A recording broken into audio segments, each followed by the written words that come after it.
I am Tommy, 32 years old now, but some wounds never fully heal. When I was 16, my own sister framed me for theft, cried crocodile tears to our parents, and got me thrown out of my home barefoot in the dead of winter. Family betrayal cuts deeper than any knife. For weeks I walked around with frostbitten toes and a shattered heart, not knowing if I would ever go home again. Then fate stepped in when my grandmother overheard something she was never meant to hear. If you are watching this, drop a comment telling me where you are from. Hit that like and subscribe button, and stick around to see how family justice was finally served. Growing up in our suburban Pennsylvania home life seemed picture perfect from the outside. Our house was the typical two-story colonial with the white picket fence that everyone associates with the American dream. But inside those walls, a storm was brewing that would eventually tear our family apart.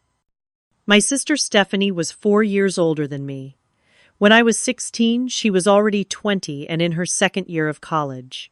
Looking back at old family albums, there are dozens of photos of us playing together as little kids. I remember following her around like a shadow, wanting to be just like my big sister. We would build blanket forts in the living room, play dress-up with mom's clothes, and ride our bikes up and down the street until the streetlights came on. Those were simpler times when sisterhood meant something pure. Everything changed when Stephanie entered high school. It was like someone flipped a switch inside her. Suddenly, the sister who used to read me bedtime stories started looking at me with something dark in her eyes. At first, I couldn't understand what had changed. The shift was gradual but unmistakable. When I started winning spelling bees in middle school, Stephanie stopped congratulating me. When I was chosen for the advanced math program, she told me it was because the teachers felt sorry for me. By the time I reached freshman year and made the varsity volleyball team as one of only 2 freshmen selected, Stephanie could barely look at me during dinner. My parents never seemed to notice this change. Dad was always working late at his accounting firm, and Mom was busy with her real estate business. They were proud of both of us, or so they claimed. But they always seemed to take Stephanie's side when conflicts arose between us. There was the time when my bracelet went missing, a silver charm bracelet my grandmother had given me for my 13th birthday. I knew Stephanie had taken it. I had seen her eyeing it for weeks. When I confronted her, she cried and told our parents I was accusing her because I was jealous of her new car. Mom comforted Stephanie, while Dad lectured me about making false accusations. 3 months later, I spotted my bracelet in Stephanie's jewelry box when I was looking for a hair tie in her room. When I brought it downstairs to show my parents, Stephanie claimed I had borrowed it to her and forgotten. They believed her. That was the pattern in our house. Stephanie would take or break my things, spread rumors about me at school, even though we were in different grades, and somehow twist the narrative so I was always the villain. She was beautiful, charming, and manipulative. She could turn on the waterworks in an instant, and our parents would melt. The only person who saw through her act was our grandmother Grace. Grandma Grace was Mom's mother, a tough but loving woman who had raised 5 children mostly on her own after our grandfather died young. She lived about 20 minutes away, and I often biked to her house when things got too tense at home. She would make me hot chocolate with tiny marshmallows, listen to my stories about Stephanie, and tell me to stay strong. "You have a light inside you that threatens her," she told me once. "Some people want to blow out others' candles instead of figuring out how to make their own burn brighter." As for me, I found refuge in my passion for photography. When I was 14, Grandma Grace gave me my first real camera. It wasn't fancy, just a used Canon she had found at a garage sale. But it opened up a whole new world for me. I spent hours taking photos of everything: dewdrops on spiderwebs, the way light filtered through trees, portraits of Grandma Grace with her beautiful, wrinkled smile. Photography became my escape, my language, the way I processed the world. By 16, I was good. Really good. My photography teacher, Mrs. Lawson, started entering my work in regional competitions. I won a few small prizes, enough to upgrade to a better camera body, though I still had to save for better lenses.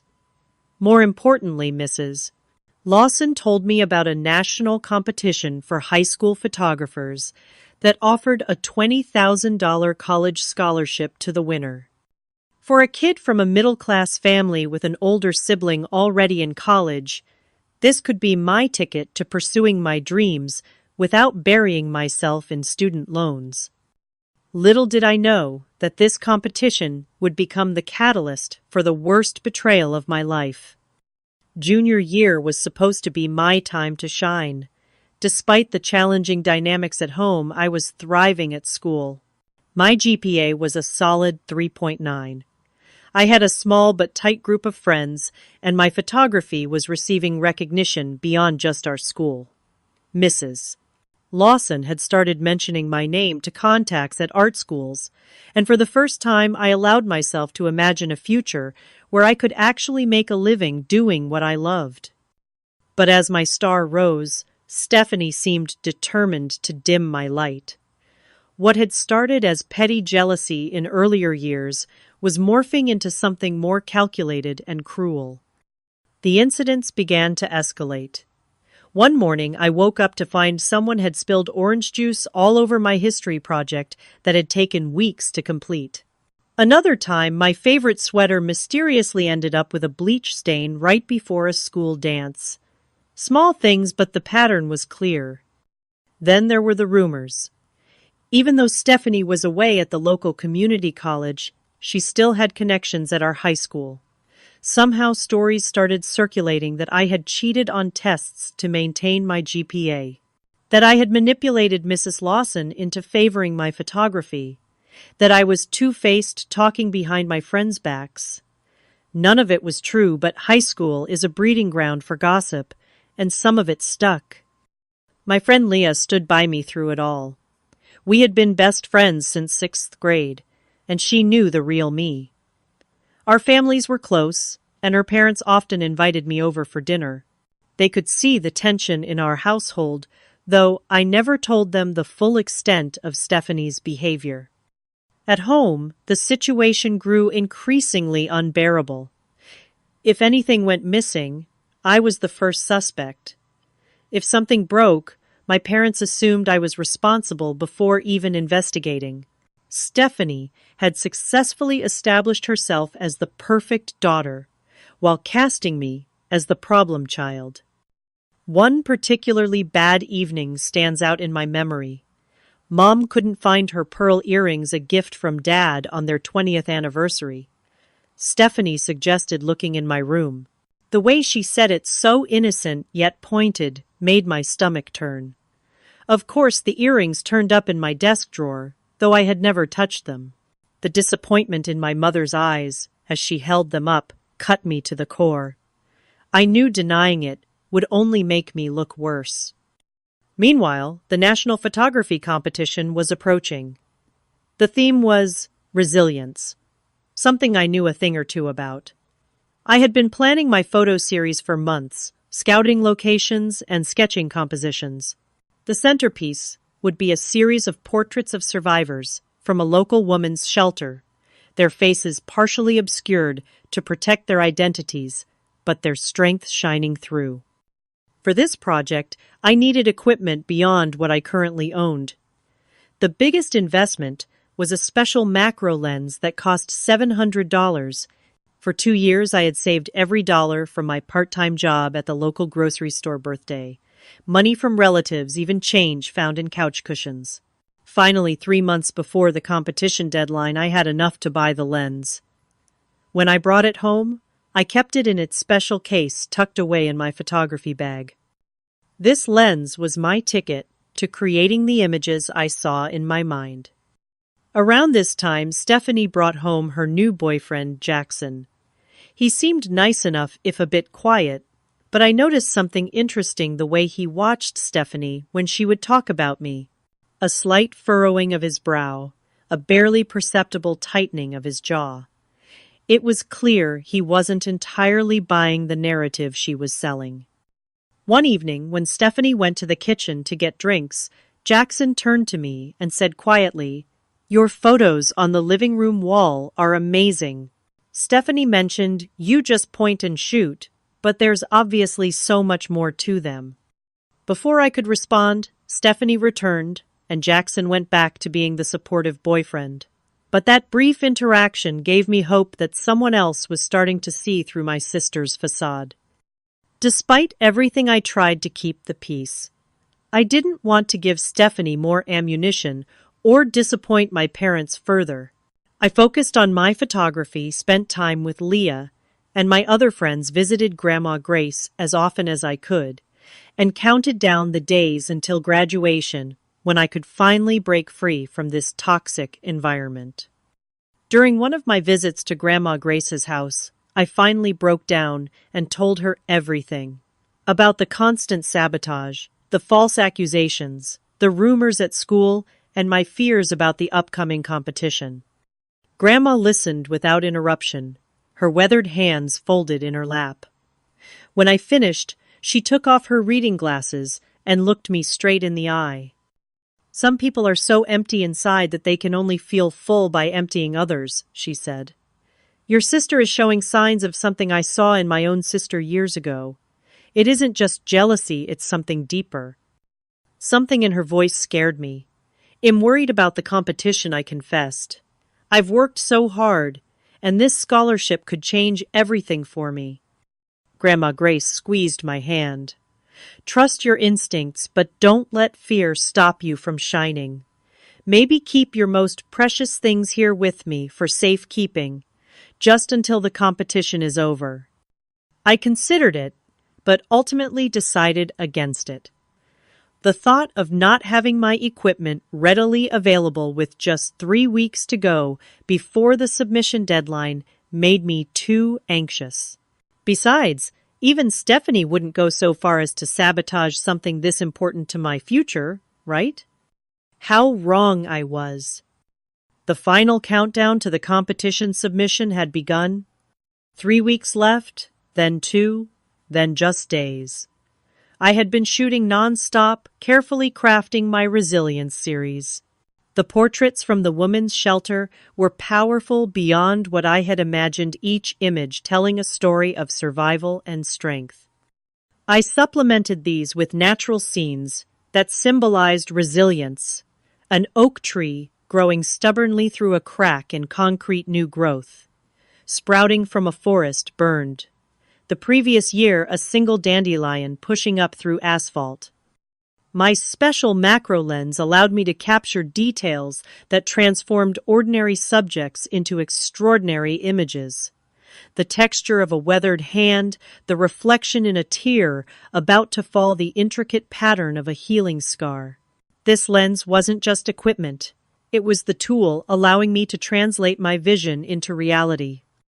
3 days before the submission deadline, I returned home from school, excited to begin my final editing session. All my images were safely stored on my camera, my laptop, and a backup memory card that I kept in a small tin in my desk. I had been meticulous about backups, knowing how much was riding on this project. As I settled at my desk and opened my photography bag, my heart stopped. The lens case was empty. My $700 special lens, the one I had saved for over 2 years, was gone. My first instinct was to check everywhere. Maybe I had taken it out and forgotten. I tore apart my room, looking under the bed in drawers on shelves. Nothing. With growing panic, I checked the rest of the house, the living room, kitchen, even the bathroom. The lens was nowhere to be found. Stephanie was home from college that day, lounging on the couch watching television. I approached her, trying to keep my voice steady. "Steph, have you seen my camera lens? The special one I bought for the competition?" She didn't even look away from her show. "Why would I have your photography stuff? Maybe you left it at school." There was something in her tone that raised the hairs on the back of my neck. But I had no proof, and accusing her would only backfire as it had countless times before. My next step was to check my backup memory card. Even without the lens, I could still submit the photos I had already taken. They weren't perfect, but they were good. But when I opened the tin, where I kept the card, it too was missing. Dread settled in my stomach like a stone. This was no coincidence. Someone had deliberately taken both my lens and my backup. And there was only one person who would benefit from sabotaging my competition entry. When my parents came home from work, I told them what had happened. Mom looked concerned, but distracted as she sorted through mail. Dad frowned and asked if I was sure I hadn't simply misplaced them. "You do tend to be careless with your things, Tommy," he said, not unkindly, but with a dismissiveness that stung. "That lens was expensive. You should have been more careful." "I know exactly where I left it," I insisted, my voice rising with frustration. "Someone took it. And my memory card, too." Dad's frown deepened. "Are you suggesting someone broke into our house to steal a camera lens and memory card but nothing else?" From the couch, Stephanie sighed dramatically. "She always does this. Loses things and then blames others." I wanted to scream that she was the thief, that she had been systematically undermining me for years, but I knew how it would play out. Instead, I retreated to my room, closed the door, and allowed myself 5 minutes of panic and tears. Then I called Leah. Leah, being the amazing friend she was, immediately offered a solution.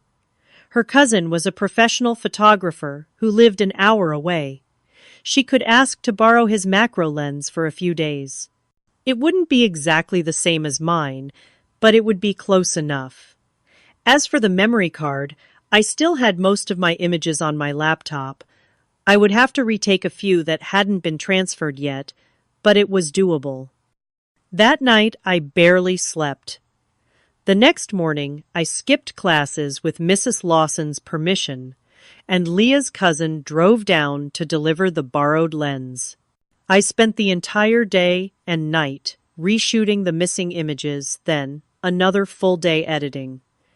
By the final day before the deadline, I had pieced together my submission. It wasn't what I had originally envisioned. The rushed reshoot lacked some of the emotional depth I had captured initially, but it was still strong. I stayed up for 48 hours straight to complete everything. When I finally hit submit on the competition website, just 3 hours before the deadline, exhaustion hit me, like a physical force. But there was also relief. Despite the sabotage, I had managed to submit my work. I hadn't let Stephanie win. I dragged myself home, barely able to keep my eyes open. All I wanted was to collapse into bed and sleep for days. But as I walked through the front door, I was met with a scene that jolted me back to full alertness. Stephanie was sitting on the couch, face buried in her hands, sobbing uncontrollably. Mom was next to her, arm around her shoulders. Dad stood nearby, his expression darker than I had ever seen it. The atmosphere in the room was electric with tension. Something was very wrong. Mom looked up at me, her eyes filled with disappointment and anger. "Where have you been?" she demanded. "We have been trying to reach you for hours." I was about to explain about the competition when Stephanie raised her tear-streaked face. Her eyes met mine, and I saw something there that chilled me to the bone. Behind the fake tears was satisfaction, triumph even. "How could you?" she choked out between sobs. "I trusted you." I stood frozen in the entryway, my camera bag still slung over my shoulder, no idea what was happening, but knowing instinctively that I was walking into a trap. Dad stepped forward, his voice tight with restrained fury. "Your sister has something to tell us, and you have some explaining to do." Through expertly crafted sobs, Stephanie told a story that made my blood run cold.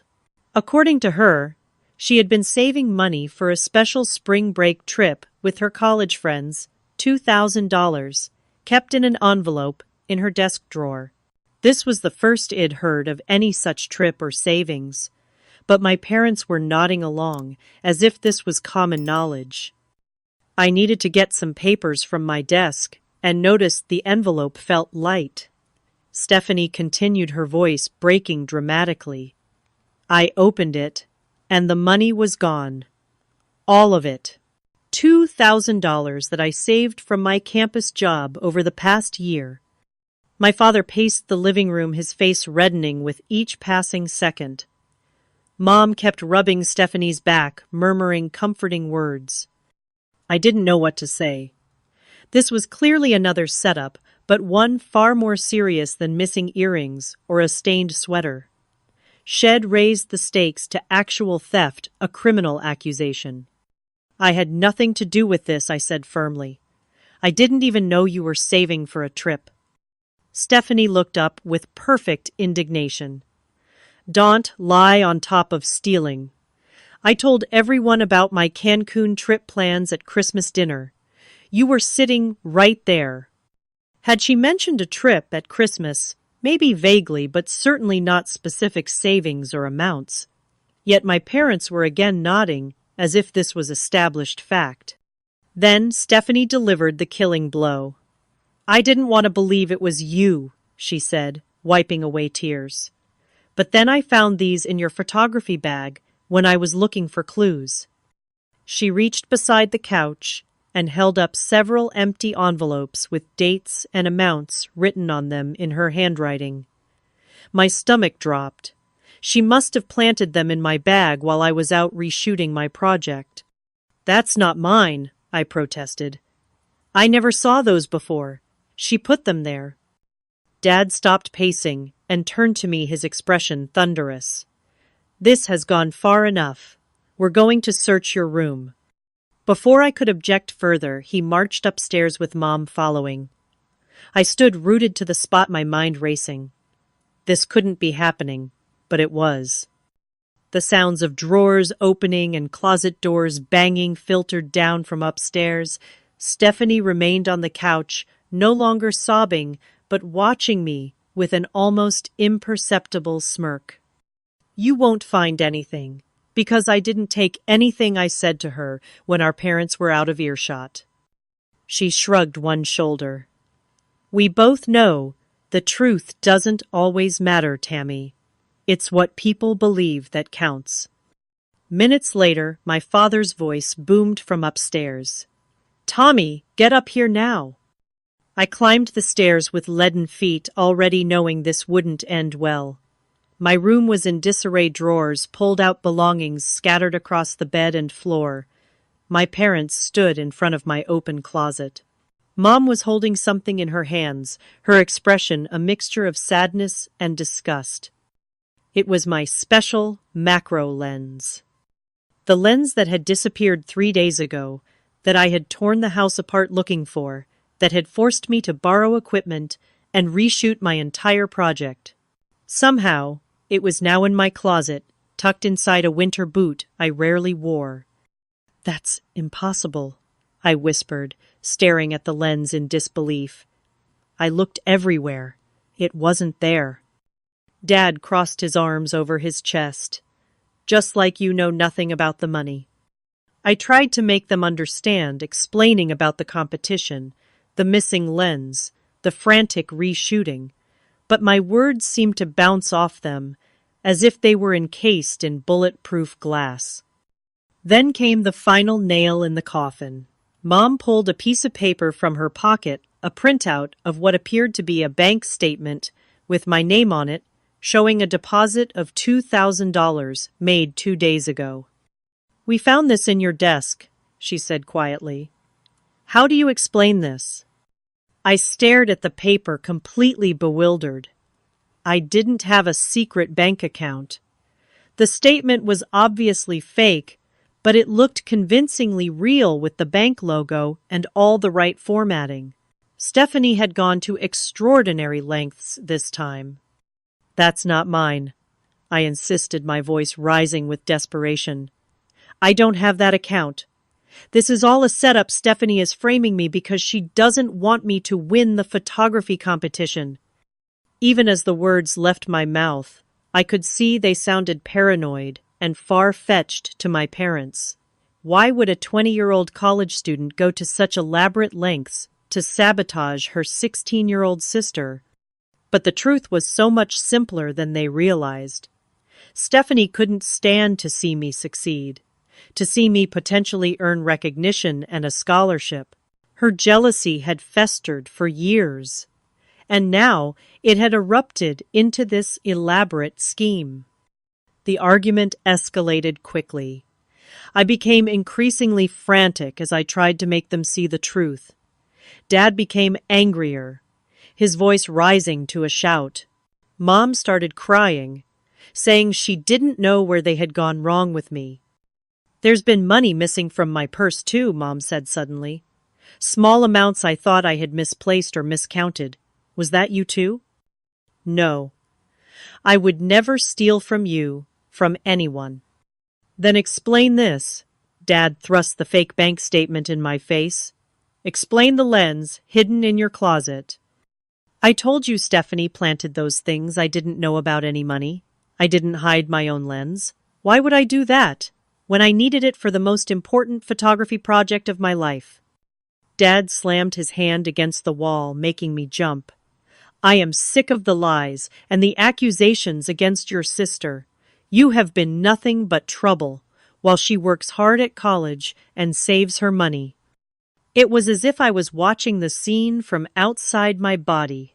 How could they not see what was happening? How could they believe I would steal from my own family, then hide the evidence so poorly it could be found in 5 minutes of searching? I couldn't breathe. The walls of my bedroom seemed to close in. 16 years of life in this house, and it had all come down to this moment. My parents looking at me like I was a stranger, a thief, a liar. As a final desperate measure, I pulled out my phone. "Let me call Grandma Grace. She knows I'm telling the truth." Dad snatched the phone from my hand. "You are not dragging your grandmother into this mess. You have broken your mother's heart and stolen from your sister, who has done nothing but support you." "Support me?" I laughed incredulously. "She has been sabotaging me for years. And now she's framed me for theft." That was when Dad snapped completely.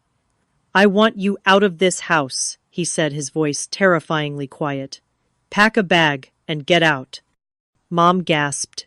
"Frank, no. It's February. Where will she go?" "I don't care. She can go to a friend's. She can sleep on a park bench for all I care. But I will not have a thief under my roof." I stared at him in disbelief. "You can't kick me out. I'm 16. I'm your daughter." His face was like stone. "I don't know who you are anymore.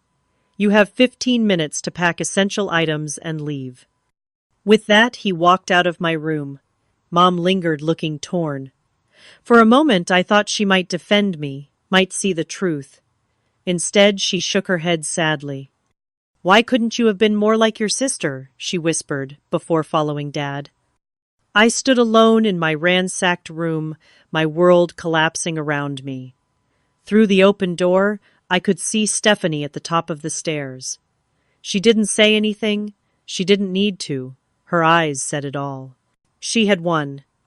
In a daze, I grabbed my school backpack and stuffed it with a change of clothes, my toothbrush, and the few valuables I couldn't bear, to leave behind a photo of Grandma Grace, my first-place certificate from a photography contest, the memory card from my camera that still had some of my images. I changed into jeans and a sweater, but before I could find my winter coat, Dad was back at my door. "Time's up. Out. Now." "I need my coat. It's freezing outside." "You should have thought of that before you stole $2,000. He took my arm and guided me none too gently down the stairs and to the front door. Mom stood in the kitchen doorway, her face turned away. Stephanie was nowhere to be seen. At the door, Dad handed me $20. That's all you're getting from me. Consider yourself lucky I don't call the police. I took the money mechanically, still not fully processing what was happening. Can I at least have my shoes? I asked, looking down at my sock-covered feet. Dad glanced down, seemed to consider for a moment, then opened the door. The February wind immediately cut through my sweater. You have caused enough damage to this family. Go. With that, he gave me a slight push over the threshold and closed the door. I heard the lock click into place. I stood on the front porch of my childhood home barefoot in the snow, with nothing but a backpack and $20. Through the living room window, I could see Stephanie watching me. Our eyes met, and she slowly pulled the curtain closed. The full impact of what had just happened hit me like a physical blow. My sister had systematically destroyed my reputation, framed me for a theft I didn't commit, and gotten me thrown out of my home in the middle of winter without even shoes on my feet. And my parents, the people who were supposed to protect me no matter what, had believed her lies without question. The humiliation was as bitter as the cold seeping through my socks. Mrs. Miller from next door was getting her mail and stared at me with undisguised curiosity. Down the street, a car slowed as it passed our house, the driver craning their neck to watch the unfolding drama. In a small town, news of my disgrace would spread like wildfire. With nowhere else to go and my feet already going numb, I started walking toward Leah's house, leaving small sock-shaped prints in the snow behind me. The 1.5 miles to Leah's house was the longest journey of my life. February in Pennsylvania is unforgiving, with temperatures well below freezing and a wind that cuts like broken glass. Within minutes, I couldn't feel my toes. Within 10, each step was agony, as my feet cycled between numbness and stabbing pain. I tried to walk faster to generate heat, but the sidewalks were icy in patches, and without shoes I had no traction. Twice I slipped and fell, scraping my hands on the frozen concrete. My tears froze on my cheeks almost as quickly as they fell. Cars passed me on the road, but I kept my head down, too ashamed to make eye contact with anyone who might recognize me, the barefoot girl, kicked out of her own home. My thoughts were a jumbled mess of disbelief, anger, and crushing heartbreak. How had my family turned on me so completely? How had Stephanie engineered such a perfect frame job? What would happen to me now? By the time I reached Leah's neighborhood, I was shivering violently. My jeans were wet from the snow, my fingers stiff with cold. I couldn't feel my feet at all, which I knew from basic first aid class was a dangerous sign. I stumbled up the driveway to Leah's house and rang the doorbell, leaning heavily against the porch column to stay upright. When Leah's mom, Mrs. Anderson, opened the door, her expression changed from welcome to horror in an instant. "Oh my God, Tammy," she exclaimed, pulling me inside. "Where are your shoes? You're blue with cold." I tried to explain, but my teeth were chattering too hard to form coherent sentences. Mrs. Anderson called for her husband and Leah, while wrapping me in the throw blanket from their couch. Mr.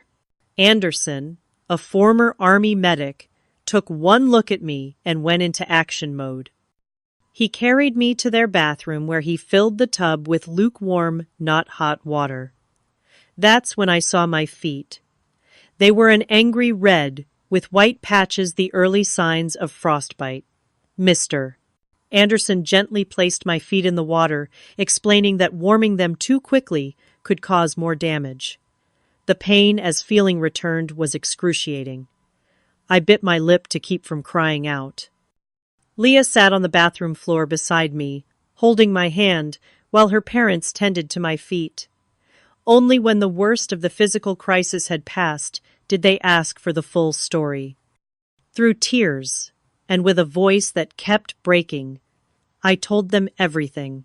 The years of Stephanie's jealousy, the escalating sabotage, the missing lens and memory card, the false accusation of stealing money, and finally being thrown out barefoot in the snow. Leah's family listened without interruption, their expressions growing increasingly concerned. "Your father sent you out without shoes in February, Mrs. Anderson," said, her voice tight with anger. "That is beyond unacceptable. That's child endangerment." Mr. Anderson nodded grimly. "I should call Child Protective Services." "No," I protested, panic rising. "Please don't. I don't want to make things worse." They exchanged a look I couldn't quite interpret. Mr. Anderson sighed. "We won't do anything without talking it through with you first. But Tammy, what your parents did was wrong on every level. And your sister—" He shook his head, seemingly at a loss for words. Mrs. Anderson wrapped an arm around my shoulders. "You'll stay here tonight, of course. We've got the guest room all made up. Tomorrow we'll figure out next steps." That night, after borrowing pajamas from Leah and having my feet bandaged, I lay awake in their guest room staring at the ceiling. The bed was comfortable, the room warm, but I felt completely adrift. Less than 24 hours ago, I had a home, a family, and what I thought was a secure place in the world. Now everything had shattered, and I had no idea how to put the pieces back together. The next morning, with feet too swollen to fit in borrowed shoes, I stayed at Leah's while her parents went to work and she went to school. Mrs. Anderson had called the school to explain my absence, though I begged her not to share the full details. The last thing I needed was for everyone to know I'd been thrown out of my house like trash. I spent the day trying to contact my parents. I called our home phone repeatedly, but no one answered. I sent text messages that showed as delivered but went unread. I even tried emailing my mom at her work address. Nothing.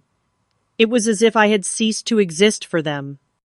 In desperation, I tried calling Grandma Grace, but got her answering machine. She was probably at her weekly bridge game, unaware that her granddaughter's world had collapsed.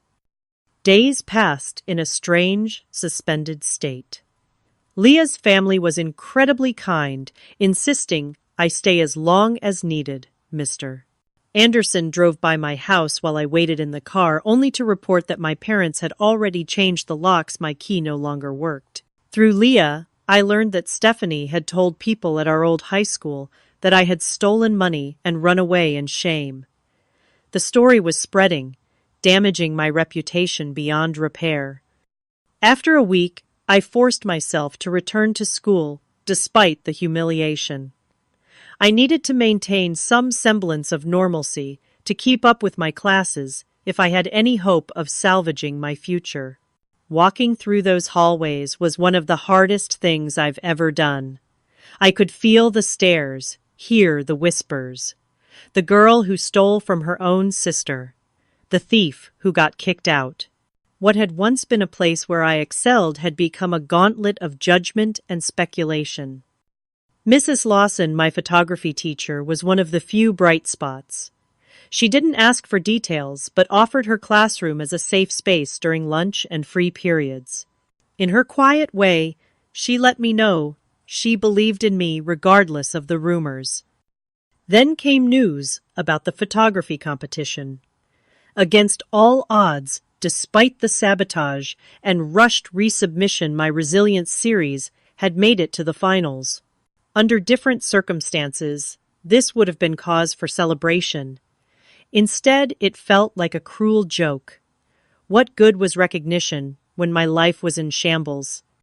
The awards ceremony was scheduled for the following month at a gallery in Philadelphia. The finalists were expected to attend to speak about their work. The thought of standing in front of strangers and talking about resilience when I felt anything but resilient was overwhelming. But Mrs. Lawson gently insisted, "This is your work, Tammy, your vision. Don't let what happened rob you of this moment. I'll drive you there myself, if needed." As the ceremony approached, my anxiety grew. Not just about the public speaking aspect, but about potentially seeing my family there. Would they come to support me despite everything? Would they use the opportunity to publicly denounce me? Or worse, would they not come at all, confirming that I truly no longer mattered to them? Depression settled over me like a heavy cloak. I went through the motions of daily life, attending classes, completing assignments, thanking Leah's family for their continued hospitality.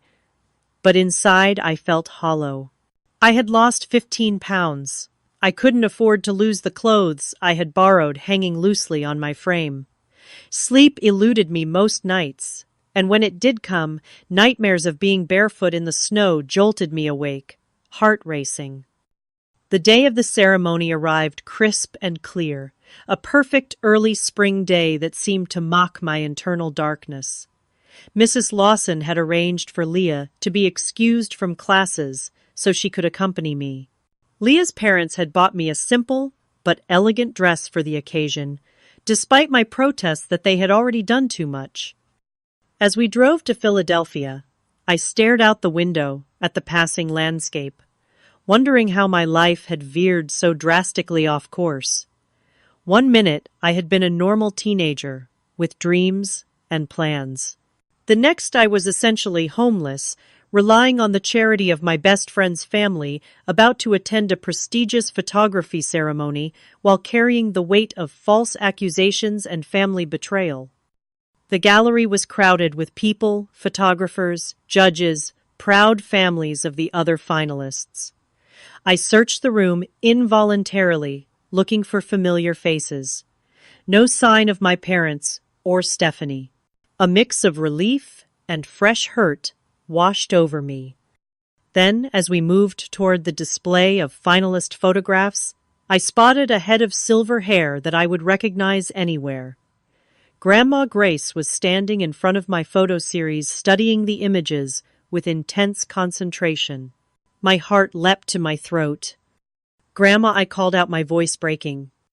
She turned, and the love and concern in her eyes nearly undid me. She opened her arms, and I walked into her embrace, finally allowing myself to fully break down for the first time since that terrible night. The ceremony passed in a blur. I somehow made it through my brief speech about my resilience series, though I have no memory of what I actually said.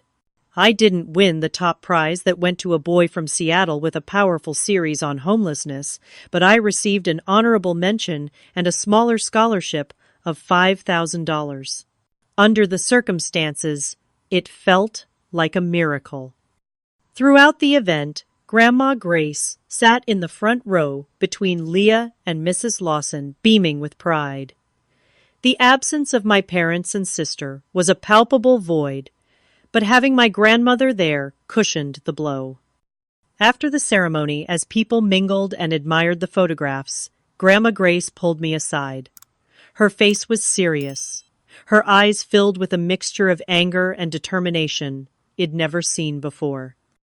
"I tried calling your parents dozens of times after I got your messages," she said. "They gave me some nonsense about you stealing money and needing tough love." She spat out the last two words like they tasted bad. I knew immediately something wasn't right. "You are many things, Tommy, but a thief isn't one of them." Tears welled in my eyes again. "I've been staying with Leah's family. Mom and Dad changed the locks. They won't even talk to me." Grandma Grace's mouth set in a hard line. "This ends now. You're coming home with me." I started to protest. I couldn't impose on her. Her house was small, and at 76 she didn't need the burden of a teenager. But Grandma Grace cut me off with a wave of her hand. "I'm not asking Tommy, I'm telling. You are my granddaughter, and your place is with family. Real family. I didn't raise my daughter to throw her child out in the snow, and I won't stand by while you suffer." Her tone brooked no argument, And truthfully, the prospect of having a stable place to call home again with someone who actually believed in me was too tempting to resist. I nodded, too overcome with emotion to speak. The next day, after tearful thanks and promises to stay in touch with Leah's family, I moved into Grandma Grace's cozy bungalow. She cleared out her sewing room to make space for me, hanging curtains and putting fresh sheets on the daybed that would now be mine. For the first time in weeks, I slept through the night without nightmares. Life settled into a new routine. I continued attending my high school with Grandma Grace, driving me each morning despite the extra distance. Her house was outside our school district, but with only a few months left until graduation, the administration made an exception, given the circumstances. My grades, which had slipped during the worst of the crisis, began to improve again. At home with Grandma Grace, I felt safe. We developed our own rhythms, making dinner together, while listening to her old jazz records, watching classic movies on Friday nights, tending to her small garden as spring bloomed in earnest. She never pushed me to talk about what had happened, but she was always ready to listen when I needed to vent or cry. About a month after moving in with Grandma Grace, I was in my room working on a history paper when I heard the doorbell ring. Voices floated up from downstairs, my grandmother's, and then others that made my blood run cold. My parents. And Stephanie. I froze, my heart pounding. Were they here to accuse me of something else? To try to convince Grandma Grace to kick me out, too? I crept to my bedroom door and opened it a crack, listening. They had come for Sunday dinner, apparently at my grandmother's invitation. I hadn't known she was planning this, and felt a flash of betrayal. But as I listened more, I realized this might have been Grandma Grace's way of trying to mend fences to get my family to see reason. I heard them settle in the living room, my grandmother offering drinks and making stilted small talk. I had no desire to join them, to see the disappointment in my parents' eyes or the smug satisfaction in Stephanie's. I decided to stay hidden upstairs until they left. After about 20 minutes, I heard Stephanie excuse herself to use the bathroom. The bathroom was downstairs, but to my horror, I heard footsteps on the stairs. I quickly shut my door, heart racing. The footsteps passed my room and continued down the hall. What was she doing up here? Curious and concerned, I slipped out of my room and followed quietly. Stephanie had her phone to her ear and was speaking in a low voice, clearly not wanting to be overheard downstairs. She had stepped into Grandma Grace's bedroom at the end of the hall, leaving the door slightly ajar. I edged closer, staying out of sight. Stephanie's voice became clearer. I know, right? They totally bought it. You should have seen her face when they found the lens in her closet. Priceless, and that fake bank statement you helped me make looked so real. She laughed a sound that sent chills down my spine. She literally got thrown out without shoes. In February, I didn't expect them to go that far, but it worked out even better than I planned. The best part is, she's completely cut off now. They changed the locks and everything. No way is she getting that scholarship or going to college before me. Another laugh, colder this time. No, they have no idea. They think their perfect Stephanie is the victim, as if it'd actually save money for a spring break trip. That $2,000 is paying for our real trip this summer, babe. She listened for a moment, then continued. I had to. She was always the favorite, even if they pretended otherwise. Little Miss Perfect with her photography and her grades. You should have seen how Dad looked at her when she won that stupid contest last year. He never looked at me like that. Never. Her voice had taken on an edge of bitterness that was startling in its intensity. Well, she's nobody's favorite now. God, you should see her photos at that exhibition. They're actually really good, not that I'll ever admit that. But it doesn't matter. She's done. Even if they eventually forgive her, They've missed all her college application deadlines. By the time she sorts her life out, I'll have graduated and be starting my career. She'll always be playing catch-up.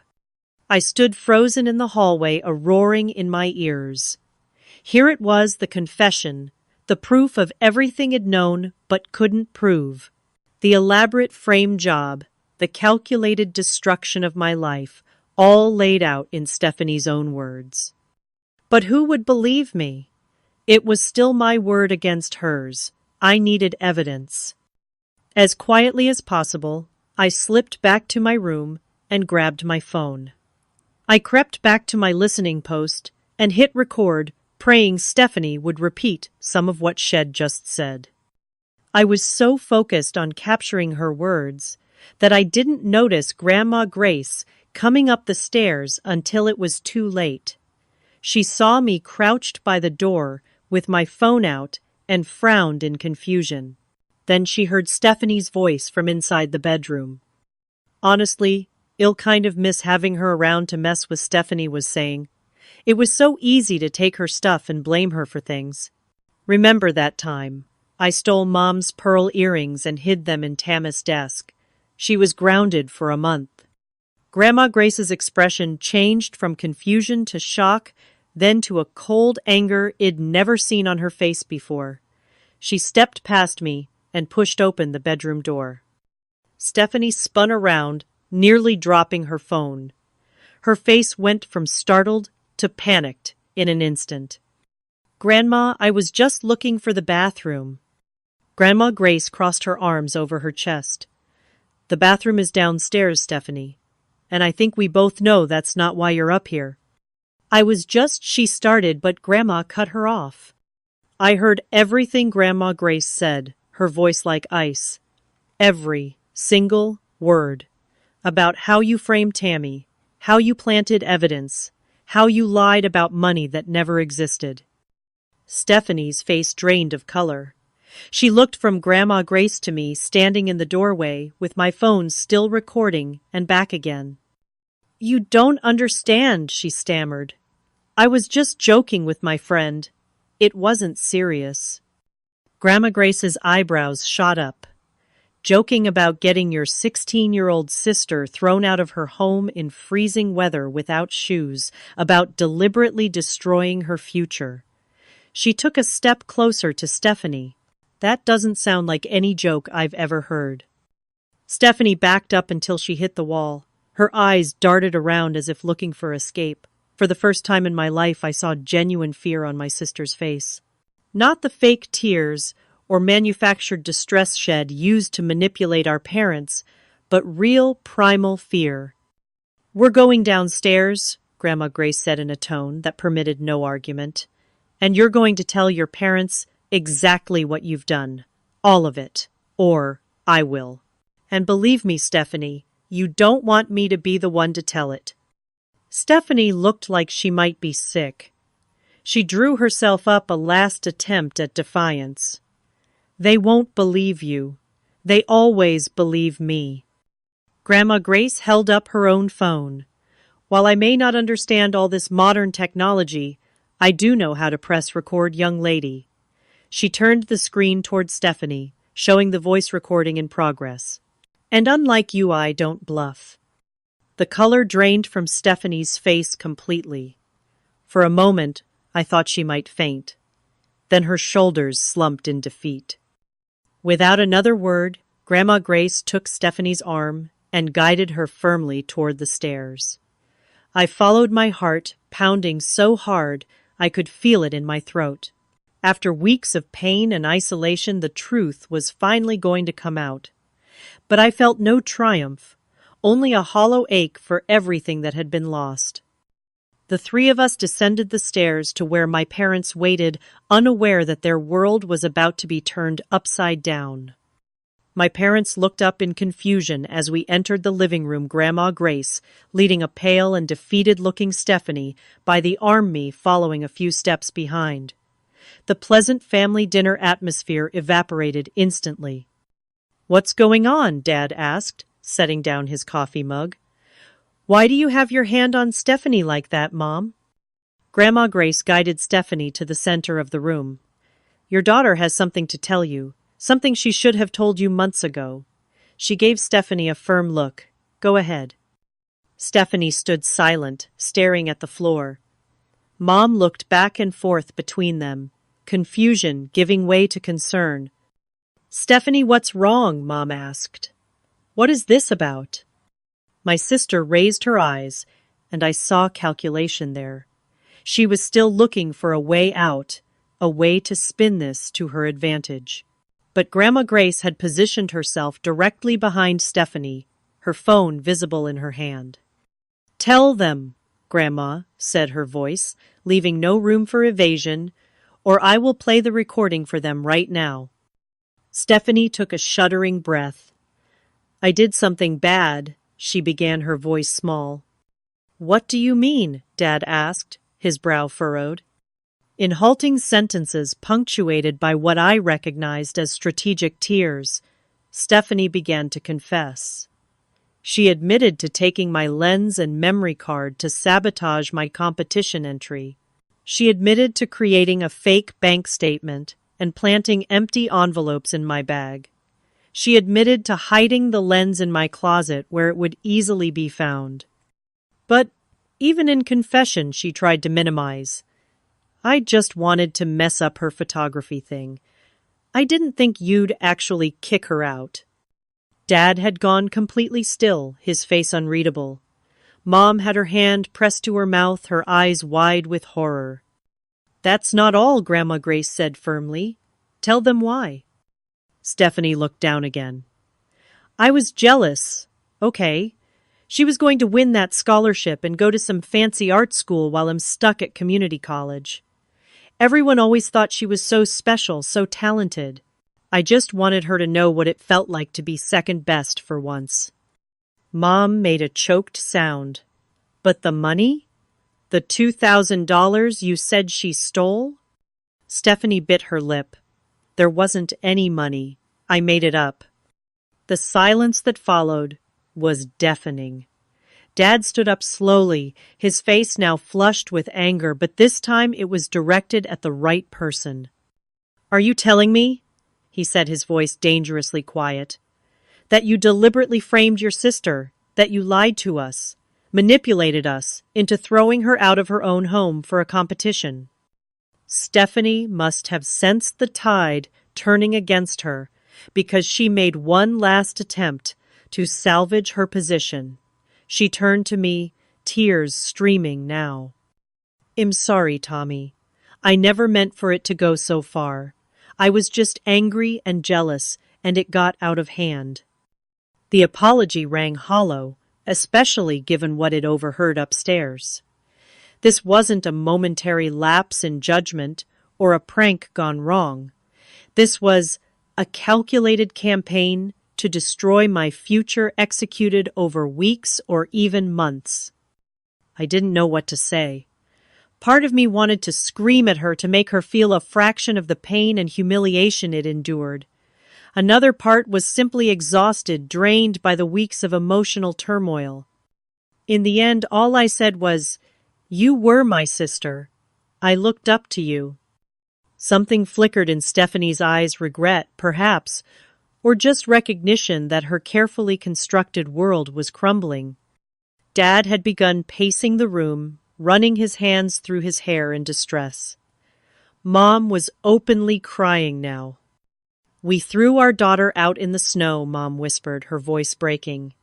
Without shoes, in February. My God, what have we done? Dad stopped pacing and turned to me. His face had aged years in minutes, the lines around his mouth and eyes suddenly deeper, more pronounced. When he spoke, his voice was thick with emotion. Tommy, I don't know if you can ever forgive us. What we did. He trailed off, seemingly unable to find words adequate to the magnitude of their failure. I don't have any excuse. We believed the worst of you, without evidence, without even giving you a fair hearing. We failed you completely as parents. I stood there uncertain how to respond.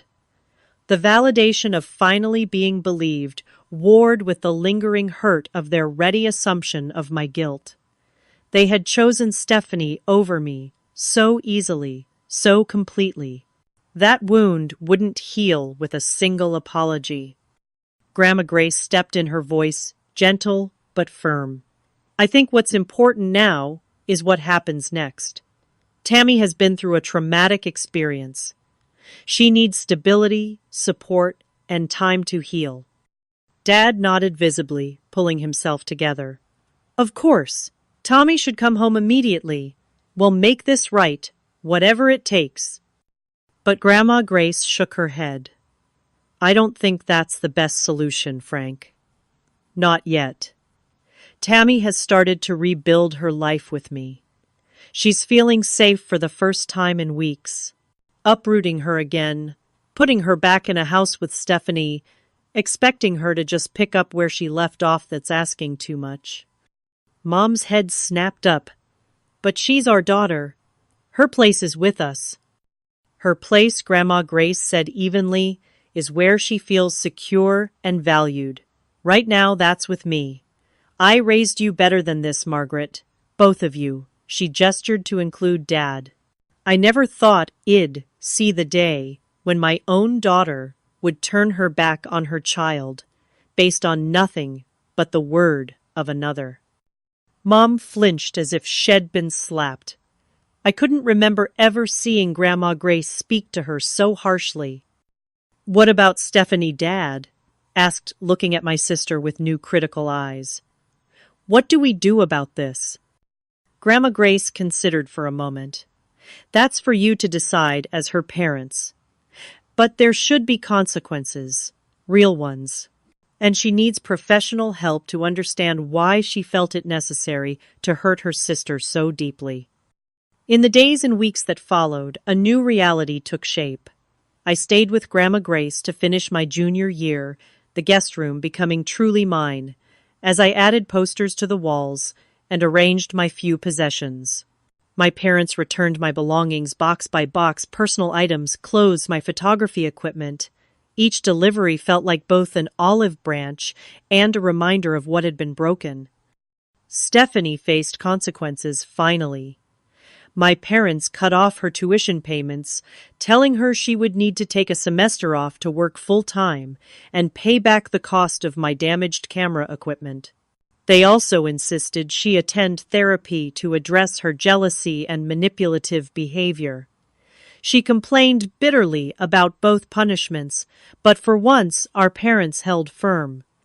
My relationship with my parents entered a fragile reconstruction phase. They called daily at first, then settled into a routine of weekly dinners at Grandma Grace's house. They were trying so hard, apologizing, repeatedly, asking about my photography, taking an interest in my life in ways they never had before.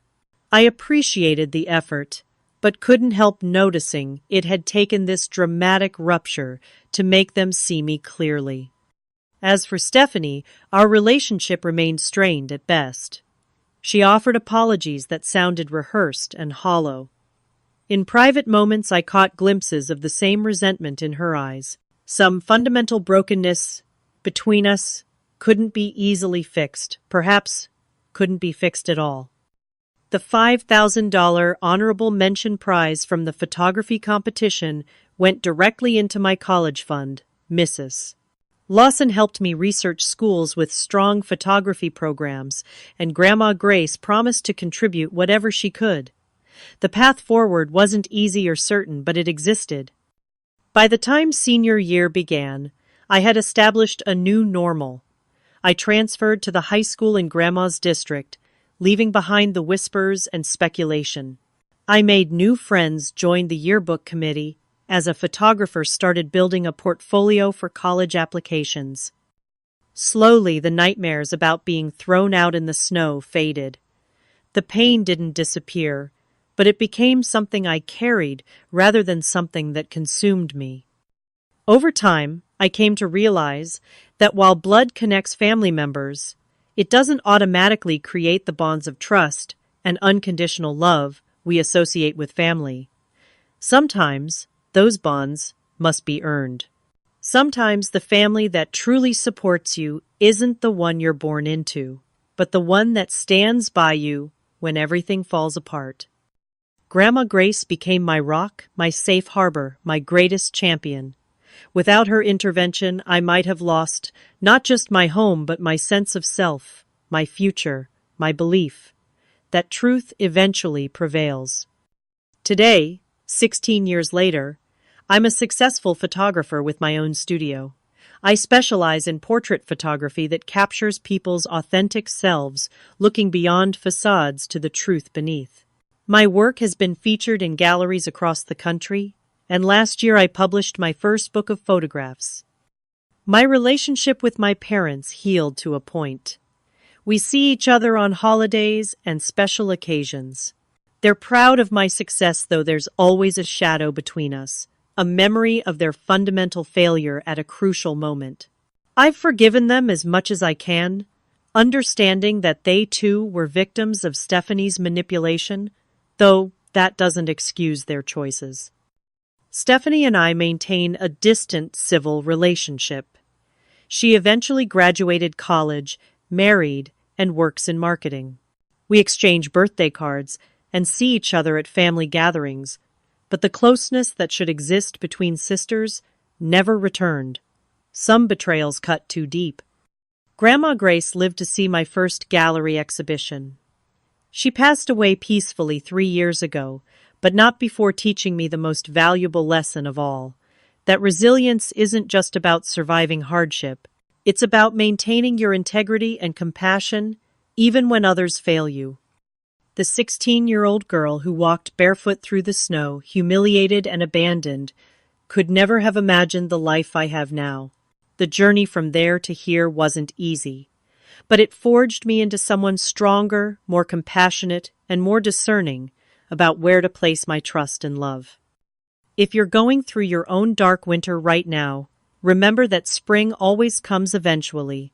The truth has a way of surfacing even when it seems hopelessly buried.